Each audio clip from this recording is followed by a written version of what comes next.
Hi guys, welcome to this video. I'm Prashant, I'm the founder of Word Pandit, and I'm bringing this series of videos to you wherein I explain previous year CAT questions, previous year CAT RCs. This video is a passage analysis video. What do we do in this? We pick up a CAT RC and we analyze it. We understand what are the important things in the passage, and we try to take out the important details which you can use to solve questions. Here we've got a passage on creativity. This is a CAT 2017 passage. So let's get started with this passage analysis video. Creativity is at once our most precious resource and our most inexhaustible one. So that means it does not come to an end. Creativity, this passage is going to revolve around. The author of the passage has done one good thing. He has highlighted the subject of the passage right at the start. The whole passage revolves around the topic of creativity. As anyone who has ever spent time with children knows, every single human being is born creative. Every human being is innately endowed with the ability to combine and recombine data, perceptions, material ideas, and devise new ways of thinking and doing. So now, basically, this particular portion tells you one thing. It's a very strong statement that every single human being is born creative. So now the two things that you take out from the introduction is A, this is about creativity. It's a precious resource. It's an inexhaustible one and everyone has it. The next obvious question, what fosters creativity? What gives it ground to grow, right? More than anything else, the presence of other creative people. The big myth is that creativity is the province of great individual geniuses. This is what we think, that creativity is born in isolation. The author says, in fact, creativity is a social process. Our biggest creative breakthroughs come through when people learn from, compete with, and collaborate with each other. So it's a social process which requires interaction with others. And now the author is going to build on this theme of interaction. Cities are the true fonts of creativity. So when he says they are the true fonts of creativity, basically they give you a canvas where you can write with the tools of creativity, express your creativity with the diverse populations, dense social networks, public spaces where people can meet spontaneously and serendipitously. They can spark and catalyze new ideas with their infrastructure for finance, organization, trade. They allow these ideas to be swiftly actualized. So the infrastructure allows these ideas to be created into reality. As for what staunches creativity, that's easy if ironic. So here he's going to explain what is it that stalls creativity, and he says this is pretty ironic in nature. So this is opposite of what is expected.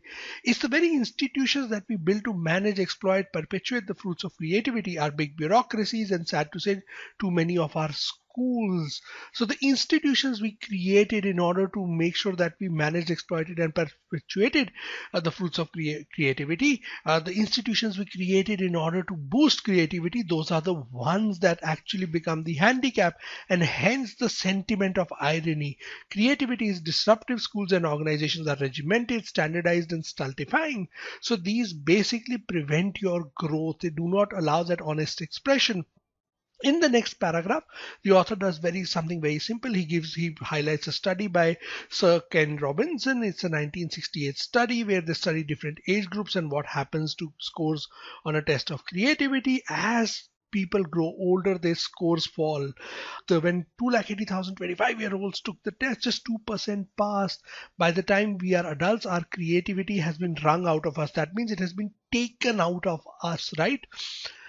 I once asked the great urbanist Jane Jacobs what makes some places more creative than others. An urbanist would be someone who studies urban places.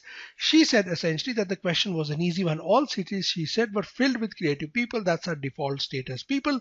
But some cities had more than their share of leaders, people, and institutions that blocked our creativity. She called them squelchers. They squeezed out creativity out of people, right? So these people were stopping others from being creativity, or these people and institutions.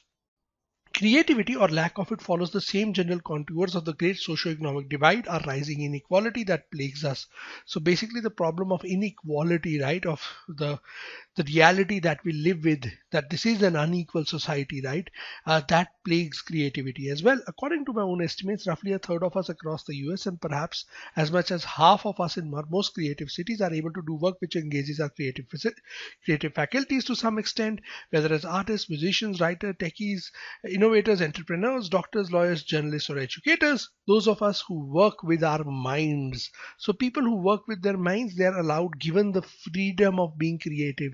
The obvious contrast that the author is trying to highlight here is those who don't work with their minds, that is, those who work with their hands.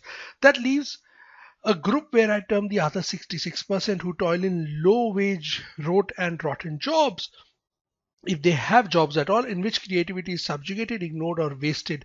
So the majority of people, they are in jobs where creativity is subjugated, it is made subservient, it is ignored or wasted.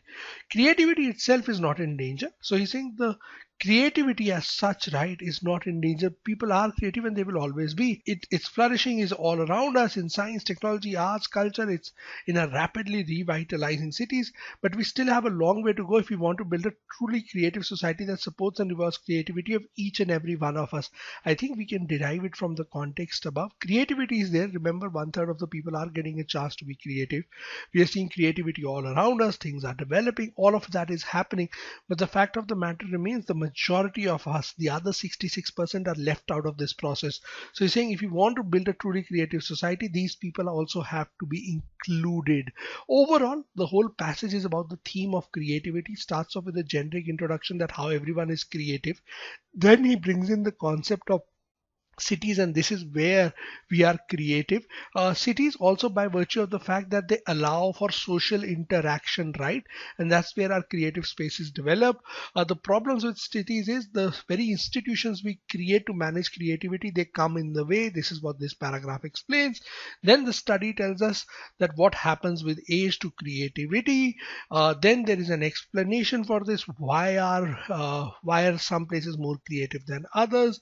Jane Jacobs comes in, the concept of squelchers come in, and then the last two paragraphs are about the problem of inequality in society and how they impact creativity. So these are the broad contours of the passage. This is the kind of information that has been covered in the passage, and these are the things that you take out of the passage. If you are able to extract this much information from the passage, you have been successful in reading the passage the right way, right? Hopefully, so this passage analysis video helped you understand this passage. Thank you very much for watching this video, and as always, happy learning.